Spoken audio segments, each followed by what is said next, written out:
Yeah. Listen. Listen. This is my You're gonna friend. be an auntie.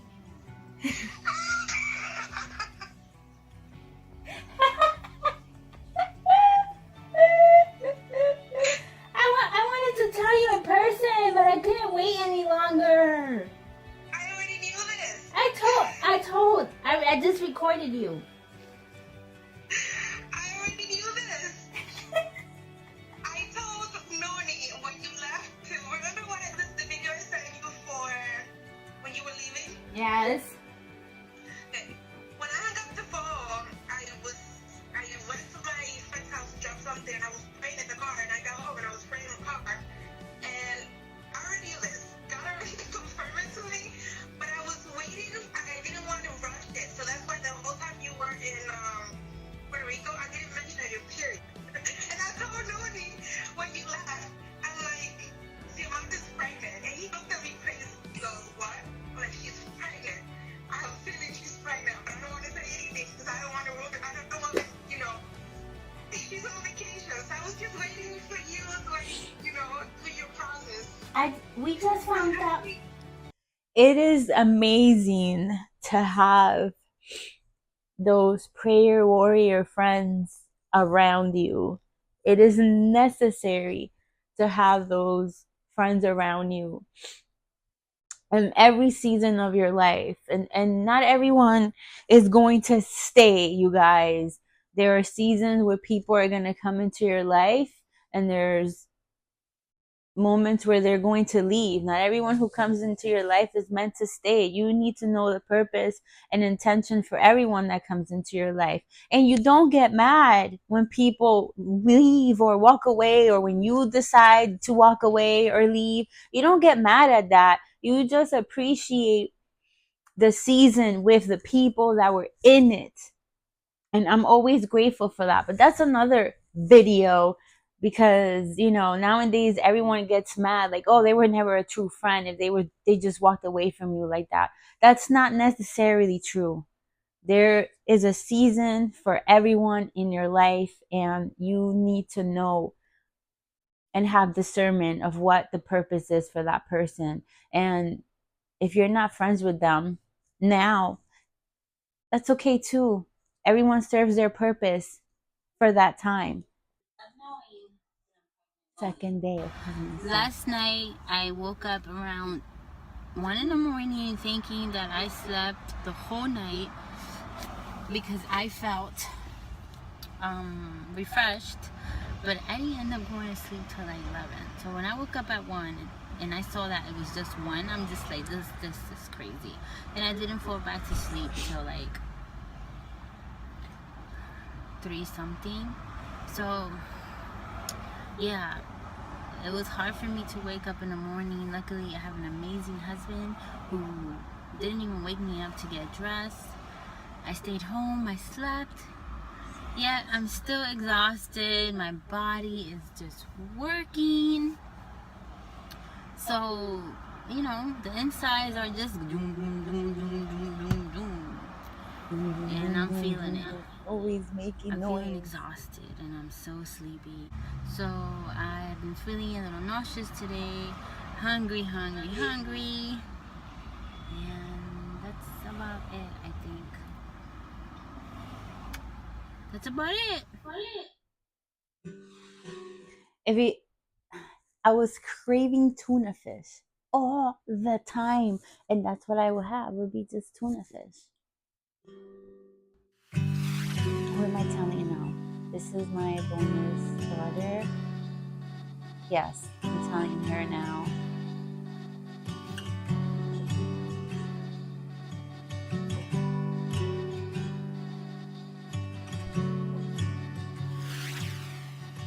That's church. Okay. Here we go. You're ready for this. They were there when I lost the first one.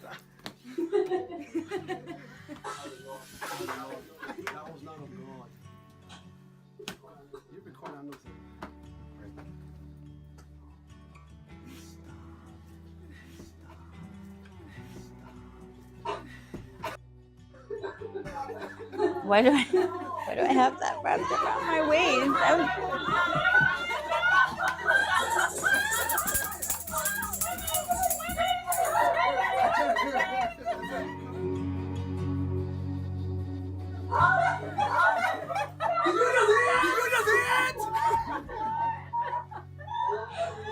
He didn't know what to do with himself. Oh my god. They were there when I lost the first one. And here they were for the second one.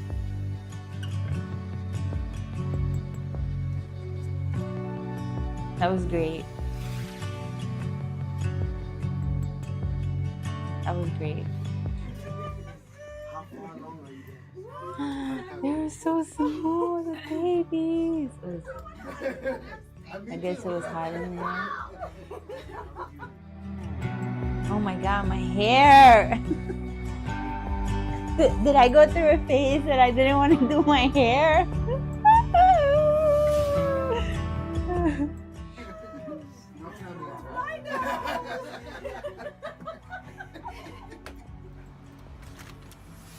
my god. I knew someone was at the door. It happened! I knew it. I knew it. They let you. They let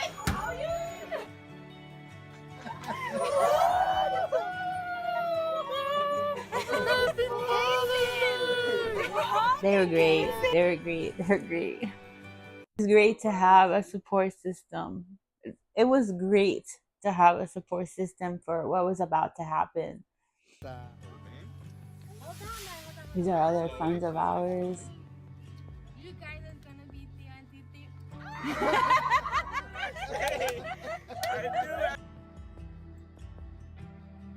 And then they give each other a hand. A high five. I can't.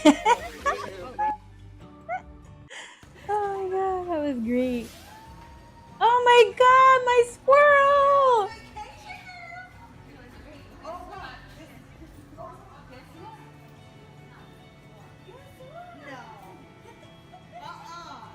What? What? No way! You're lying! I didn't even tell her!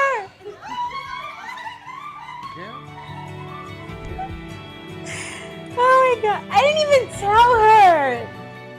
Oh, careful, please.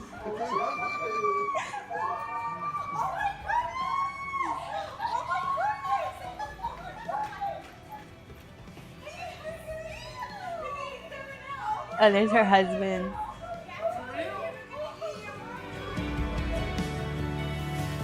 I love it. We had just...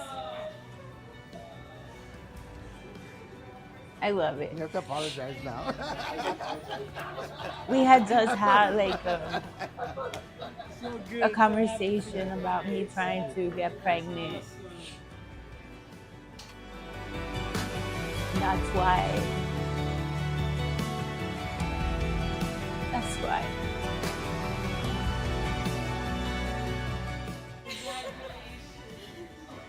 That was great.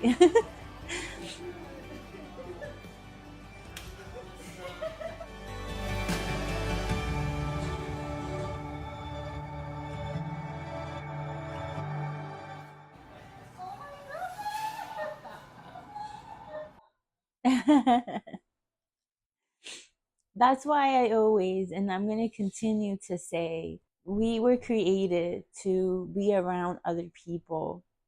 No one ever wants to be alone. For those people who say that they're, you know,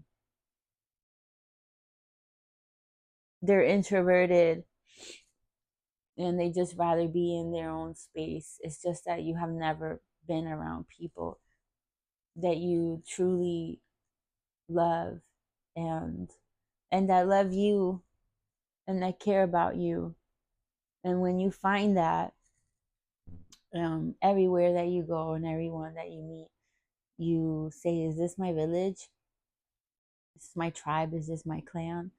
So yeah, this is my Frenchie. They have three Yorkie. They got Yorkie, Known them Terrier. since But the teacup 2003. is little.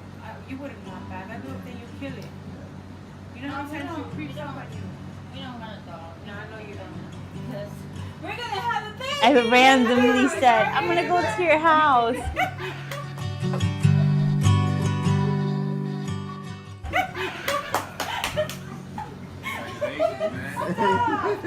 Stop! Yes! Praise God! I love it. Oh my God! Yeah, man.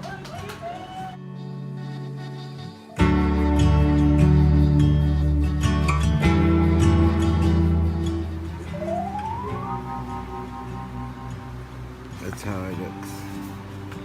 Your baby is growing up a storm. This week measuring about half an inch. What was I doing? I don't even know.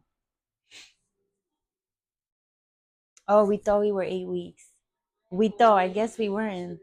to the doctor's appointment, we had a little issue this morning.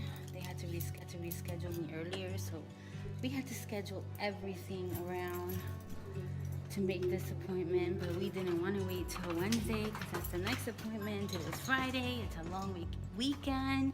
We need to get this done now. So she's helping out in this. So I'm nervous. I have a stomach ache, and here we go. Oh my God.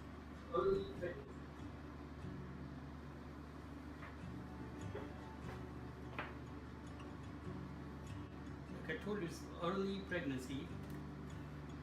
You can see that little white line, that's an embryo. Yeah? You only see one, right? Yes.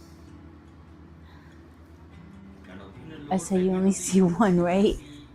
cervix is right here.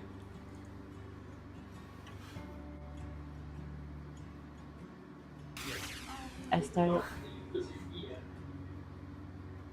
But the top of the uterus is here, and the cavity is, we would prefer that it be a little bit higher. It's a slightly low-lying pregnancy. Okay.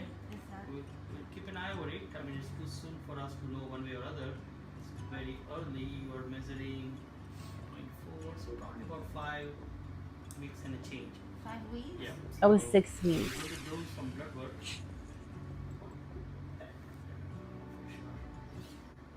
I want you to come back next week again, next July 5th. Okay? We'll do one more ultrasound to see what's going on. So, when we didn't record the part that he said that there was no heartbeat.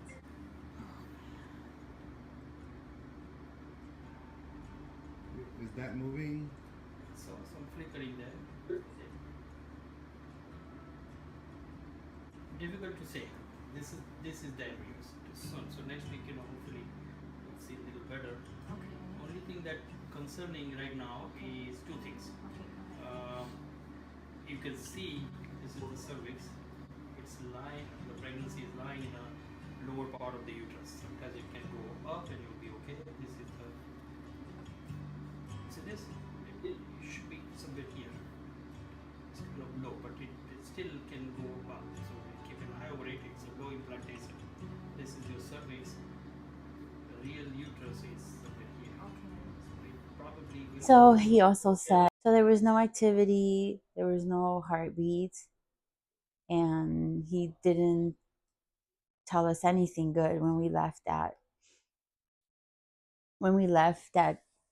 day from the clinic.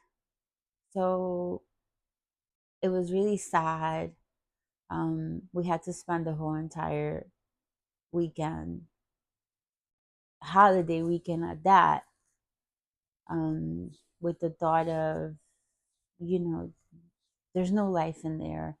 But I refuse to believe that. And I treated my pregnancy like there was life in there. And we would sing, we would talk, we celebrated 4th of July with family and friends, and no one knew what was happening to us. And then we ended up going again to visit, and this is what you see This is, I think, this is July 5th. This is what you Again see. to the doctor. Me visiting again. And I was extremely, extremely nervous. Yes.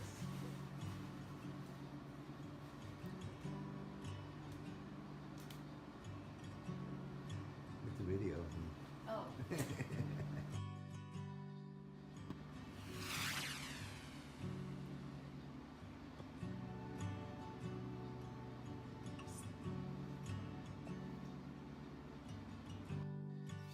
This, by now we should see heartbeat. The fact that we are not looking at heartbeat and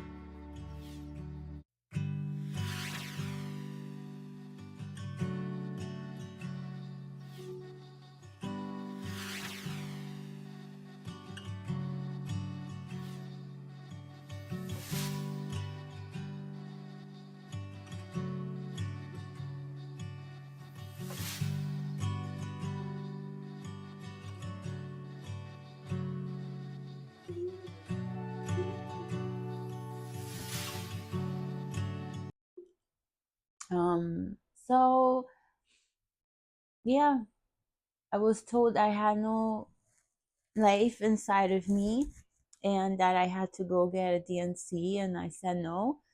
We did a prayer in that moment when the doctor just kept giving us bad news over and over. He wouldn't stay quiet. He was just pushing the fact that I need to get a DNC done, and I just start praying. So we started praying, and the last thing I said was, God was the one who opened my womb, and God is going to be the one who's going to close it.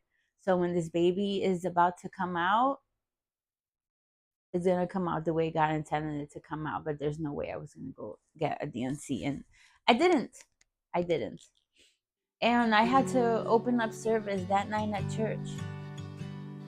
And nobody knew what was happening to us behind the scenes. That's why I say be kind to everyone you meet, because you never know what they're going through. During the ministry,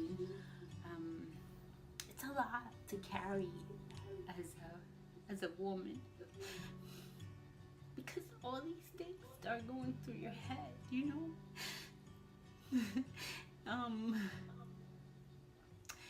I never looked at myself as a person that couldn't have kids.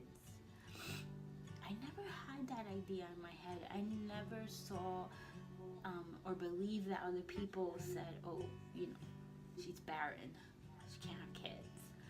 I never even thought about that, but all these thoughts were coming into my head. I can't carry. And so it's a lot to carry when you feel like the doctor's telling you on one side there's no life in you, so don't even love on this baby. And then there's another part of you that's telling you there is life in there.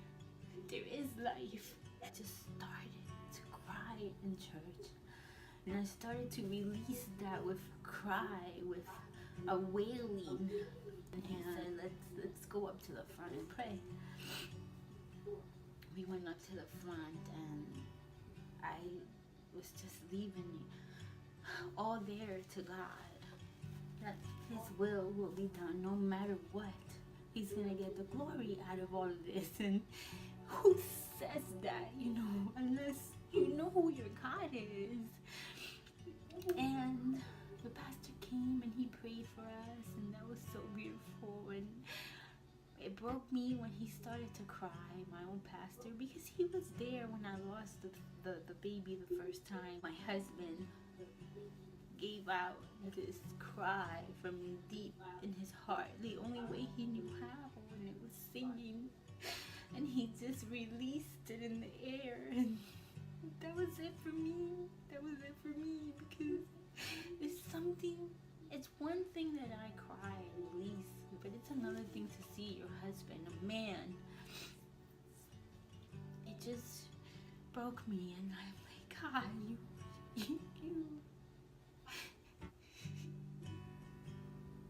you're gonna do something wonderful and supernatural in this.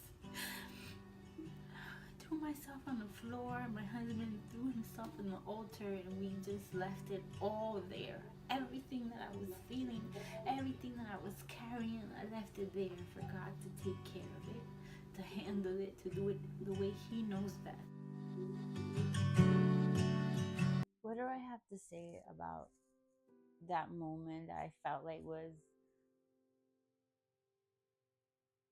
emotionally, it's torture because you know that there's no life inside of you. I think it was like a week or 2 weeks that I walked around not knowing if I had life inside of me. But I decided, like, I'm listening to myself and I'm so proud of her. Because even with that, I still had wisdom and knowing that whatever the outcome is, God knows best. He knows everything. And I trusted Him enough to know that He has the best solution for this. And I was okay with whatever decision. So to walk around those 2 weeks without knowing what was happening was torture. But at the same time, I changed my perspective on it and I truly enjoyed it. I truly enjoyed my pregnancy. I treated it like, all right, the doctor said this, but you know what? I'm still going to treat you if you were alive. And I did. And I would talk to the baby. I would sing to the baby. I would touch my belly all the time, just loving on it. And it's just in my nature to do that. And when we had to go to service that night, which that's the importance of church and community in church, because where else can you release what you're feeling? Where else can you scream what you're feeling? It takes a great service, a great worship, a great crying out session. And I'm not saying you can't do that in your house. Of course you can. But there's something just different when you walk into a church and there's just a worship set that is happening that is so amazing that you can run to the altar or there where you're at. But in my case, I ran to the altar and I threw myself on the ground and I surrender. I can't do anything more. I can only let you do what you need to do. And I just left it there. So there's an importance in community. There's importance in fellowship. There's importance of having discernment in church, because you truly don't know what anyone is going through. And sometimes you want to just walk into church and just like, can I just have a moment to release what I feel? And that night was something that we both needed. It was something that I needed, and I just left it there.